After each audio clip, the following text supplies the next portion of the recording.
here in very next topic from unit 9 we are doing is RTI Act 2005. Since there are many important topics that we are covering, RTI is Right to Information Act. I hope you all are well aware about this one. This is the basic thing that is taught even in our daily school life. College life में भी आपको देखने को मिलती है and we also use it in our daily way.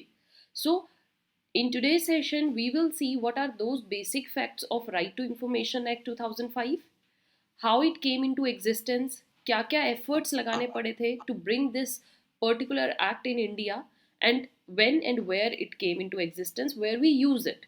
इसके बारे में जो लेटर डिस्कशंस है वो हम नेक्स्ट सेशंस में करेंगे. आज के सेशन में सिर्फ ये डिस्कस करना है, आपको ये जानना है कि आरटीआई एक्ट एग्जिस्टेंस में कैसे आया और इसके बारे में कुछ बेसिक फैक्ट्स हम जानेंगे. Those again who have not watched my very last session where we completed our IT Act 2000, so this is also very important.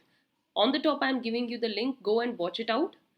RTI, so this is our official way through which you can get connect to us if you have any doubt, any queries. The very first thing about RTI kya hai, that right to information gained power when the Universal Declaration of Human Rights, UDHR, Universal Declaration of Human Rights, this is an international body, it adopted this right to information in 1948.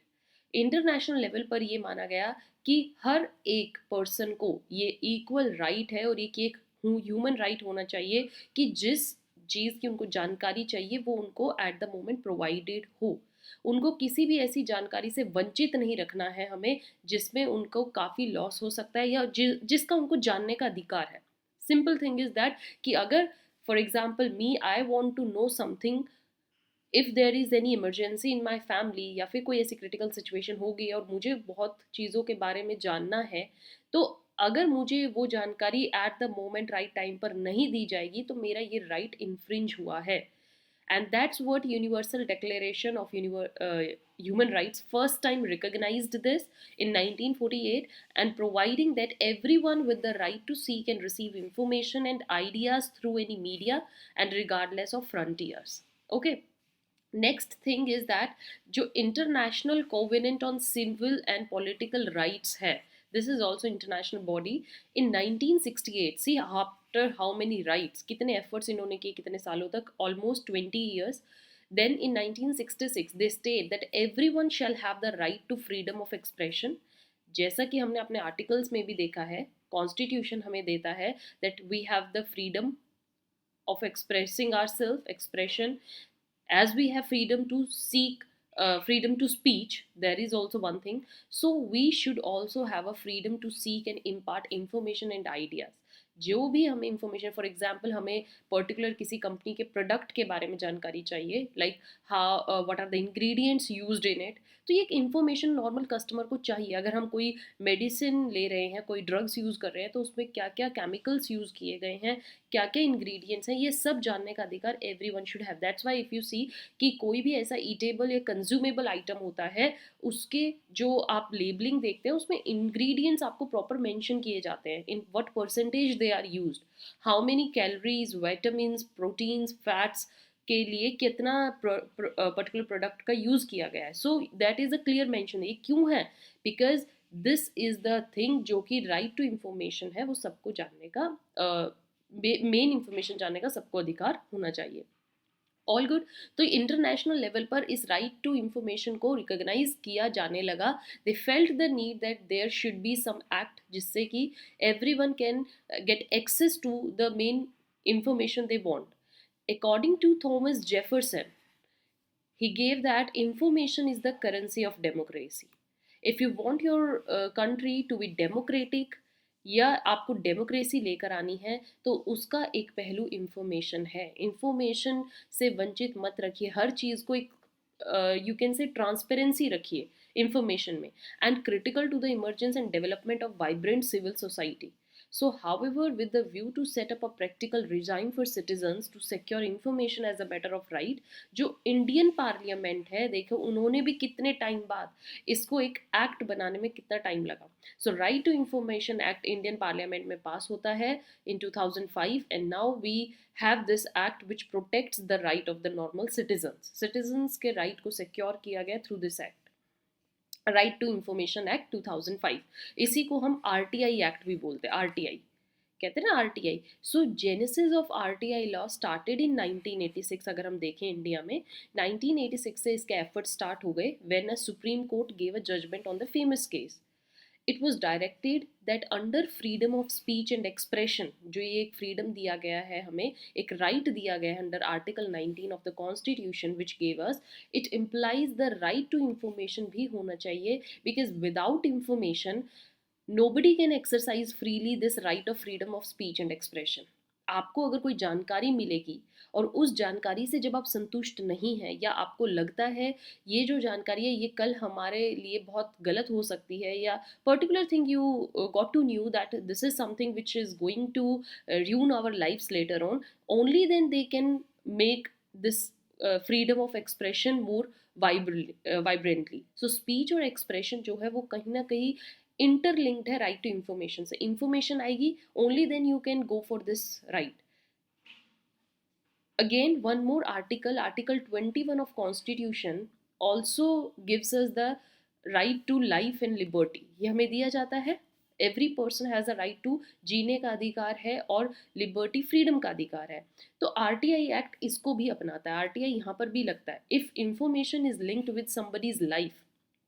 बहुत ही ऐसी situation है जहाँ पर आपको कुछ ऐसी जानकारी चाहिए जो कि किसी के जीवन या मृत्यु के टाइम पर at that situation it was so important, so it is linked with somebody's life liberty, then that information must be obtained within 48 hours of the time of request. Article 21 हमें देता है कि 48 hours भी वैसे तो बहुत ज़्यादा है, बट 48 आवर्स के अंदर अंदर जो भी इंफॉर्मेशन मांगी गई है वो पर्टिकुलर पर्सन को प्रोवाइड की जानी चाहिए अगर वो इमरजेंसी सिचुएशन है तो. Next particular fact about this is that every public authority means the authority which is charged with public duties. तो ऐसी पब्लिक अथॉरिटीज़ को एक ऑब्लिगेशन, एक ड्यूटी बनती है कि अगर उनके पास कोई जानकारी लेने आ रहा है to provide that information on the written request. Like suppose I want some information और सपोज मैं यूनिवर्सिटी में जा रही हूँ और मुझे मेरी आंसर शीट देखनी है. I am not satisfied with my marks. So अगर मुझे मेरी आंसर शीट दिखाने से डिनायल किया जाएगा, दैट इज समवेयर कि मेरा राइट टू इंफॉर्मेशन जो है या मेरा ये जो राइट है इसको इन्फ्रिंज किया गया है, मेरे इस राइट को पूरा नहीं किया गया जो एक बेसिक राइट, ह्यूमन राइट है. So if I what I have to do is, मेरे को एक रिटर्न रिक्वेस्ट देनी होगी पर्टिकुलर उस यूनिवर्सिटी के वाइस चांसलर और हुएवर द हेड इज़, वहाँ पर जो भी सीनियर होंगे उनको मुझे एक रिटर्न रिक्वेस्ट देनी है. रिटर्न रिक्वेस्ट देने के बाद when they saw that application on that request submitted, वो मुझे मेरी इंफॉर्मेशन या जो भी मुझे चाहिए, जो भी डॉक्यूमेंट्स की मुझे नीड है, they will provide me either physically or through electronic means. There are but exception, as I said every right has certain exceptions. So exceptions हैं कि कुछ ऐसी इंफॉर्मेशन जो कि पर्टिकुलरली लिंक्ड है with the countries, you can से safety and security, हमारे defence system से रिलेटेड है, या फिर किसी थर्ड पार्टी की जानकारी है जो कि कल अगर लीक की जाएगी तो उसके अगेंस्ट इसको यूज़ किया जा सकता है. सो सर्टेन इंफॉर्मेशंस पर कुछ रेस्ट्रिक्शंस हैं, कुछ ऐसी एक्सेप्शंस हैं जिनको आप यूज़ नहीं कर सकते और उनको सर्टेनली प्रोहिबिट किया गया है about third party information. Because कई बार क्या होता है कि not everyone come with the right mind or with the clean mind, you can say. हमारे कई बार लोगों के intentions गलत होती हैं, just to harm the other person, just to harm the other party. they want to seek the information ताकि वो उसको later on उसके against use कर सकें. तो ऐसी informations जो है restricted हैं. and appeal against the decision of central information commission. जैसे सपोज इफ़ आपको कोई इंफॉर्मेशन चाहिए थी और इन्फॉर्मेशन ऑफिसर जो आपको वो प्रोवाइड जिसने करनी थी, उनको लगता है जो ये इन्फॉर्मेशन नहीं देनी चाहिए या ड्यू टू एनी रीज़न वो आपको वो इन्फॉर्मेशन नहीं दे रहे हैं, टाइम पर नहीं दे रहे हैं, आनाकानी कर रहे हैं.